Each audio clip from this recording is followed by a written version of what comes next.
Hi, welcome to Quilting with Lori. My name is Lori Dickman, and today is the introduction to my new basic quilting class.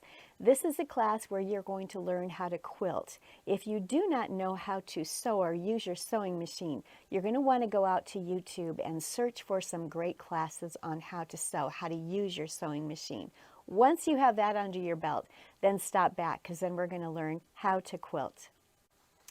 In this class, we're going to work on a sampler quilt, similar to the one that's behind me. We're going to learn a lot of different techniques. We're going to start really basic. You're going to learn the 1/4 inch seam allowance and how to construct a basic block. So that it starts out very simple, and every month you're going to learn new techniques so that by the time we're done, which will be 7 or 8 months down the road, you will have so many quilting skills under your belt. And my goal is to see you fall in love with quilting.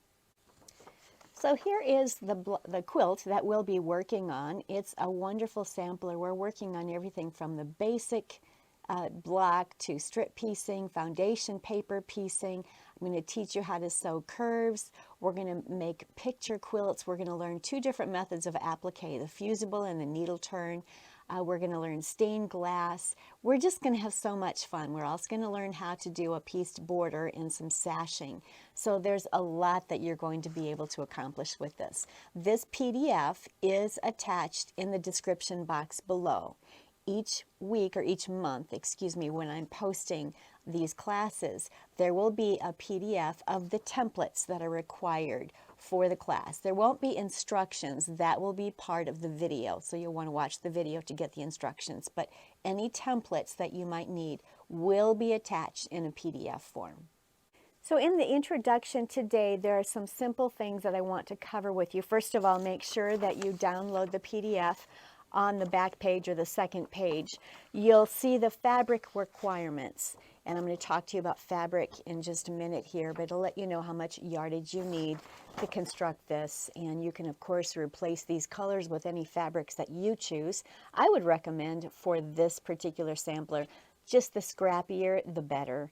And then you don't have to worry about so much about finding colors that match. But a scrappy quilt would be a lot of fun. And on here, you'll also see the schedule. So every couple of weeks, I'll be posting a new video with a new technique that you'll get to learn. And then we'll end with the piecing of the quilt. We're going to be doing the sashing and the cornerstones and putting the quilt together. So that is going to be fun. There's a lot in store. Today, though, what I want to share with you in this introduction is the tools that you need for quilting. The fabric selection, we're going to talk a little bit about fabric selection. People get a little nervous about it. You don't need to. It's really quite fun to do that. So we're going to discuss that, and then we're going to go on and introduce a little bit about the first block coming up. Before I get started, in case you are new to my channel and you have not watched my video on how to scrap up your stash, how to get your stash cut, sorted, organized, and ready to use to make beautiful quilts, I will link a video below that will show you how to do that. And I do have some corresponding books that will be linked in the description box below as well. So that's just some information and some more videos that you can watch. And then, of course, don't forget to download the PDF and save that. Today I want to talk about quilting tools, and some of those tools that we need are, of course, the rotary mat, rotary cutters, the blades, and the rotary rulers. And there's a variety of all of this, actually, as you'll see. We'll start with the mat, and let me move this aside. This particular mat, and there's various colors, various brands. What I recommend for a new quilter, if you're just starting and you don't have a mat with a rotary cutter and rulers, you can often find a set of these items at your favorite quilt shop, at Joann's, at Hobby Lobby, online. Find something that works with you. It's more economical sometimes to buy a set, a prepackaged set of those items. It may not be a nice big mat like this one, but the mat should be sufficient for you to be able to cut yardage, as long as you can cut yardage with your mat, or maybe turn it lengthwise so you can do so. This mat that's right here is a mat that's 24, it measures 24 inches across here and 18 inches this direction. So I can certainly cut yardage easily on this. I can actually just move my mat lengthwise if I need to, so I have all of the length that I need. So a rotary mat is very important. And then of course a rotary cutter is important. This one is the 45 millimeter, and this is the one that you'll find yourself using most often. When I'm doing some tiny little applique work and so forth, I might use this 28 millimeter. This is much smaller, but I don't use this very often. So when you're first starting out, definitely the 45 millimeter rotary cutter is what you want. And then you need to get sharp blades. You always need to have plenty of sharp blades. There's many varieties of all of these rotary cutters. This particular one here is an Olfa. This one right here is a Dritz. And then, of course, you need the blades to correspond to the actual size of the rotary cutter. They do make a 60 millimeter rotary cutter as well. I don't even own one of those. I've never used one. I only use, typically it's the 45, and I have plenty of those extra blades, and I do have one or two of these smaller ones. So that covers that. You'll definitely need that. And then for rulers, if you start out with at least a long ruler, this one, as you can see, I've used it so much I've dropped it and it's cracked here on the end. Be careful with that as you're working, especially if you're working on hard surfaces like a cement floor in your basement. If it lands on a corner, it will crack away. But I can still use this ruler. This one is, let's see, it's 18 inches long, it's 3 inches wide. I find myself using this one a lot when I'm cutting yardage. And I find myself using the 6.5 inch ruler a lot, because I can cut anything from 1.5 all the way up to a 6.5 with this.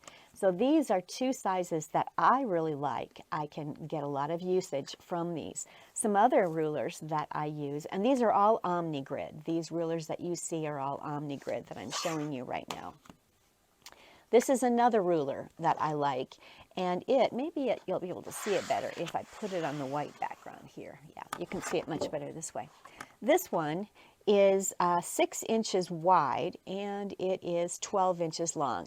I find if I'm cutting yardage and I fold my yardage in half, which I'll demo here later, this works beautifully for straightening up edges and cutting anything from, 1.5 or a 1 inch all the way up to a 6 inch. So this has been very, I love this one. I use this one a lot as well. But you don't need all of these rulers. I would suggest if you start out with just maybe even these two, a long one for yardage and a smaller one, that would be great. And the other ruler that I'd like to share with you, and it's fallen on the floor, pardon me, is this one. This is, again, an OmniGrid. This is a 12.5 inch ruler, and it's basically, I use it for squaring up blocks. It's really great for that.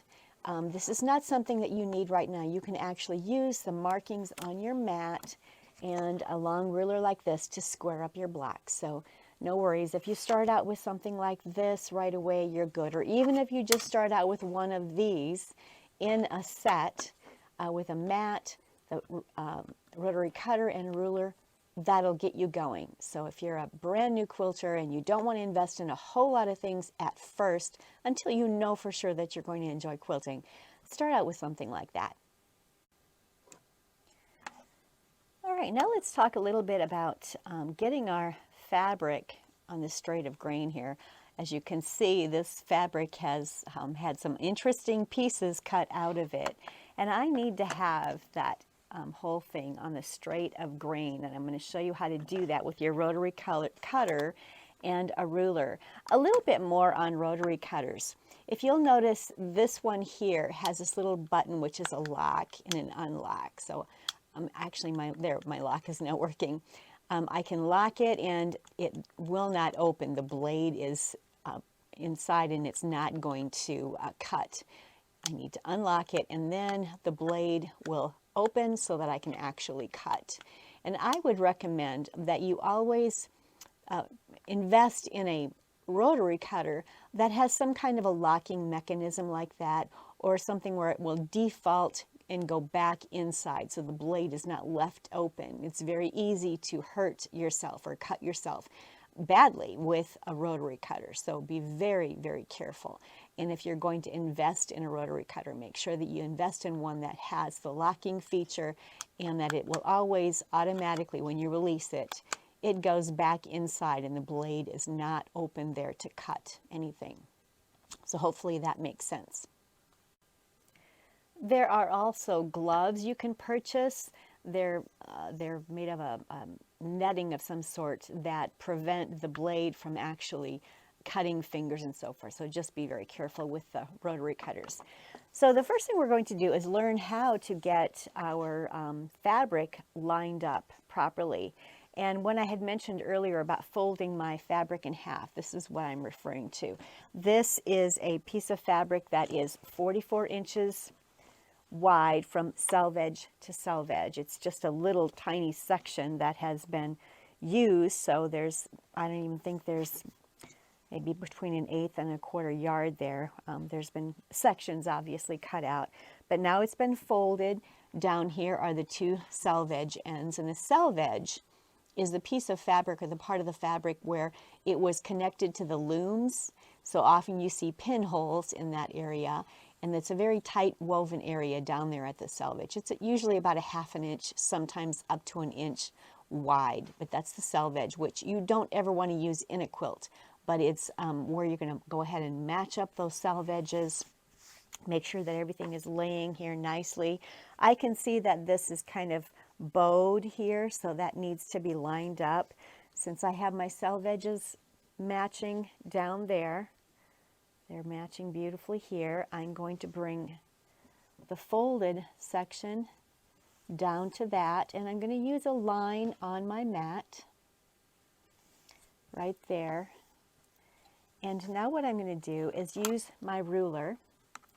I'm going to come over here. I'm checking to see that things are level here and that they're level there. The whole edge of this is matching this line. This whole bottom is the same distance away from this line. Now I'm going to simply find the nearest line that I can put my ruler on, which is right there. And I am going to cut away. You'll notice I'm holding my hand. Oftentimes it's good to put your fingers, a couple of your fingers on the fabric as the rest of your fingers are on the ruler, and then cut. That helps to keep things steady. And I kind of, whoops, I'm having an issue with this. I need to change my blades right now. But this has to come away, and now this edge is on the straight of grain. Now I'm going to do it to the opposite side. I'm going to again line up. The selvage has lined up with the fold here. I want to make sure I didn't move anything as I flipped it. This is even over here. This is even over on this line. I'm following the lines on the mat. Now I need to cut away all of this here. So I'm going to find a line right here. Here's a line that I'm going to follow. I think I need to bring this back farther so you can see what I'm doing. I just noticed that you can't see that so well. All right, so all of this is all curly, and there's some odd pieces had been cut out. So I need to get rid of that, or get this piece on the straight of grain. And I'll do that simply by lining up this ruler on this line and this line down here. It's lined up beautifully. Actually, I think I can go over one. I think I will. I have room that I can do that. There we go. Now I'm lining it up on a darker line. Again, holding two fingers over here. These three are on the ruler, and then just simply cut. And again, I'm going to need to change my blades here because it's not real sharp. So now this piece is on the straight of grain, and I can cut segments from this. Maybe I need to cut a 2.5 inch segment, or a 3 inch segment, or a 1 inch segment.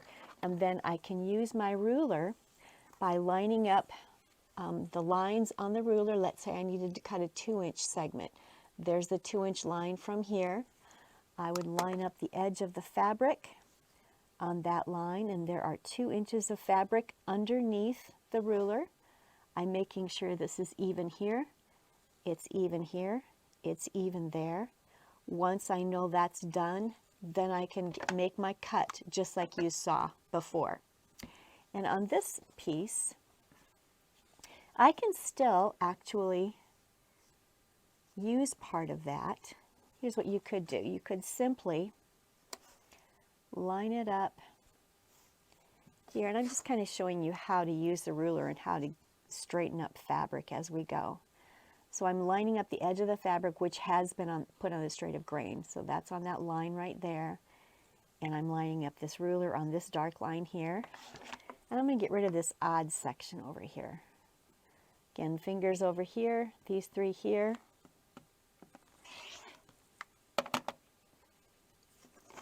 All right, so I got rid of this odd section. I can still actually cut a rectangle from that if I want to. I can cut a 3-inch rectangle by 4.5 inches long. I'm lining up the ruler here. It's at the 4.5-inch mark here. And so what I'm simply going to do,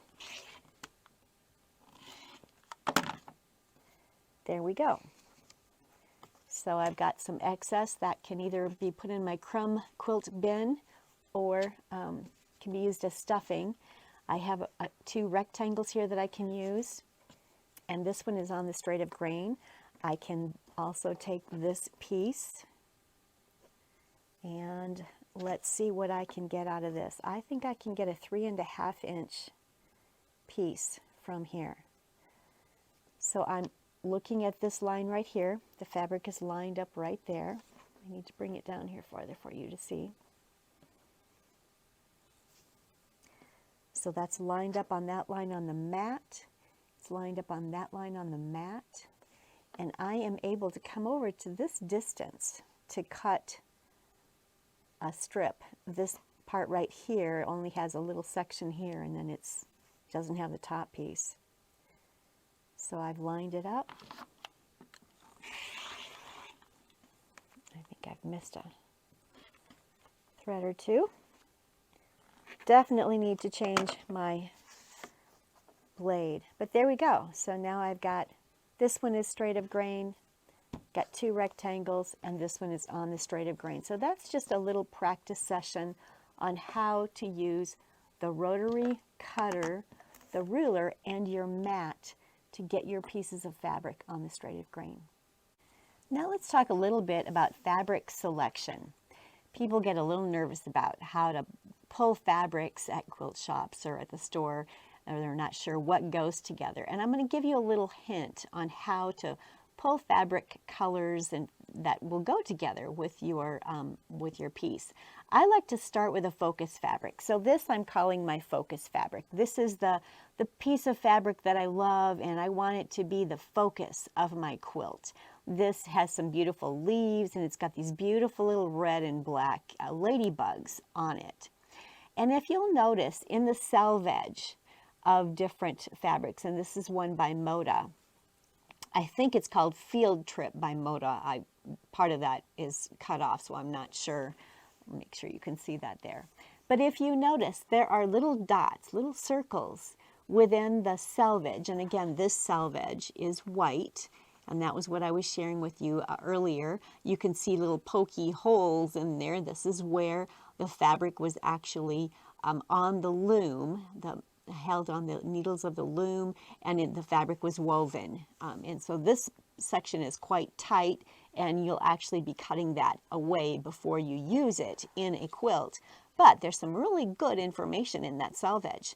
If you'll notice all these little dots of color, each and every one of those dots of color is a color that was used in this quilt fabric to make this fabric.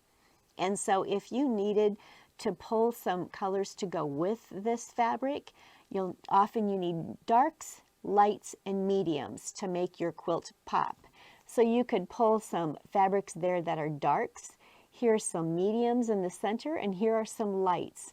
So just take this to the different fabrics, bolts in the quilt shop or in the store, and find something that works with that. Pull them, put them in your cart, take a peek, see what you like, and it should work out beautifully, because if they do correspond with these colors in this swatch here on the selvage, it will work beautifully with the focus fabric. So when I'm choosing fabrics, I like to start with a focus fabric. Here's another fabric. I love this fabric. Fall is my favorite time of year, and these colors are just beautiful. So this is a focus fabric that I have pulled from my stash, and this again is a Moda. You'll see in the selvage there's a number of circles there, and these are all of the colors of fabric, or the colors that were used to create the design in this fabric.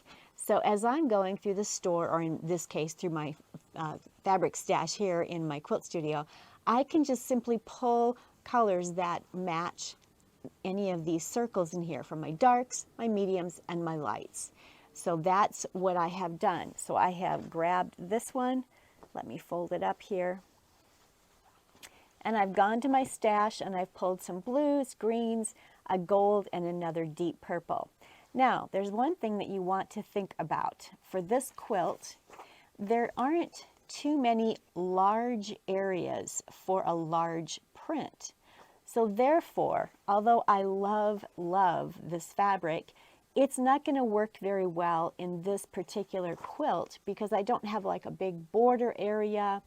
The pieces are all cut rather small. So I'm going to save this fabric for another project where it will be the focus and it won't get all cut up. And I'm going to put this one in as my focus fabric. Now I'm obviously going to need to remove these blues because that's not part of that, but these will still work. And I have this gorgeous gold here that will work. And I thought I had grabbed this beautiful deep red, but I guess I didn't. So that would be another one that I would pull. But these would be some colors that would go beautifully. And then I would need a light, something lighter, I think, than even this gold to make this quilt pop. So it needs lights. Here are the mediums. These are the darks. These are the mediums. But I definitely need a light or two in here to make this quilt pop. So I need to grab that. So that's another idea for you to be thinking about. Here is another fabric. This is very pretty. And let's see, is this a Marcus Brothers? Let's see, Hot Chocolate by Betsy Chudum, and it is a Blue Hill fabric, I guess. This is a Blue Hill fabric. And it's got some beautiful pinks and some browns and dark charcoals and some burgundies and more pinks and sort of an off-white. So this would be my focus fabric. The print is small enough that it would work well in our quilt. I wouldn't be cutting up a beautiful flower so that you couldn't identify the colors. So this would work well. The print is more of a medium to a small print, so that is good. And here are some colors that would go well with this fabric. And again, I simply went to the selvage right there and I started pulling those colors and found those in my stash. Here is a dark, kind of a gray charcoal. These are some lights. Here's a dark. That one's kind of a dark as well. And then these two would be more of the medium. So that is my suggestion that I think I'm actually going to go ahead and use this when I create this quilt. I haven't made up my mind if I'm going to go with the fall theme or if I'm going to go with this. I guess we'll see on the first week when I put this together. So if this is your first time in pulling fabric, you might want to just follow the suggestions on this guide with the pinks, the blues, the burgundies, and so forth. And there's some creams. Just make it as simple as possible. If you have the luxury of having scraps, maybe a friend or a family member has some scraps that they'll allow you to use, then I would simply just go to the back of, or the second page of the PDF, and the background fabric, in this case it's light blue, but you would need 1 1/4 yards of a light fabric for your background. And that could be a cream or a white. And then every single block could just simply be all kinds of wonderful scraps. And every block could be completely different. That would make up a beautiful quilt as well. And that would make it much simpler for you for your first quilt. And you can see the blocks that we'll be working on. You'll see the schedule and you'll see the fabric requirements, as well as the backing, binding, and the batting that you're going to need. That's all in this PDF, which will be attached in the description box below. So for part one of our blocks for our sampler quilt, we are going to be doing a simple rail fence variation. It's a very simple block. It's this one right here, where we're going to be sewing strips together. I'm going to teach you how to cut your strips. You'll see the sizes that you'll need to cut. That will be our first project, and we'll learn how to sew the 1/4 inch seam allowance. That is so very important. In fact, if you have a piece of paper, just a scrap notebook paper, I would recommend drawing lines with your ruler and a pencil on the paper, and then take it to your sewing machine without thread and just stitch on that paper at the 1/4 inch mark away from that straight line. That will help teach you and practice sewing a perfect 1/4 inch seam. And then when you're done sewing that, pull it off your sewing machine, that paper, and take a ruler and measure from that drawn line to the punched holes where your needle punched the holes, and see if it truly was a 1/4 inch. That's just a simple way to practice and understand what the width of a 1/4 inch seam allowance truly is. I'm also going to be talking to you about 1/4 inch feet. If your machine doesn't have a quilting foot, which is a 1/4 inch seam allowance foot, you might want to consider getting one of those. Let me show you the one that I love to use, and I've shown this in many of my videos. But it looks like this. Hopefully you can see it. It just it's clear. I've gotten mine off Amazon. You can get these a number of different places. You can identify what your machine is, Google it, and find out how you can find the 1/4 inch seam allowance, or the 1/4 inch foot for pressure foot for your sewing machine. I love this foot. This really helps me to maintain that perfect 1/4 inch seam allowance when I'm piecing my quilt blocks together. On August the 12th, I will post my first class. That will be on the rail fence on that first basic block. And from now until then, just grab your PDF, find the fabric requirements on the second page, go to your quilt shop or to your quilt studio, or go to a friend's stash and find some fabrics that will work for your first sampler quilt. I would recommend just using a light background for the most of it, and I think that's 1 1/4 yards that you'll need of that. And then just a variety of scraps. That might be the easiest way for you to start on your first quilt. But whatever you do, from now till August 12th, get those fabrics collected. If you have questions, please comment below. Ask any questions you like there, or you can even go out to my website and email me personal questions. That would be QuiltingwithLori.com. There's a contact section there, and go out there and ask any questions that you might have if you're not comfortable posting them on YouTube. But I do love to hear and read from my viewers, so I hope that many of you do comment. And share this video with friends of yours that are new to quilting and would like to learn to quilt. Maybe there's a teen group in your church organizations that would like to learn to quilt. Please share this information with them so that they have this opportunity as well. Thank you so much for stopping by my channel. If you do like the content that I provide, please don't forget to like and subscribe. And I look forward to seeing you all. I've got many more videos coming up, so stay tuned, and happy quilting.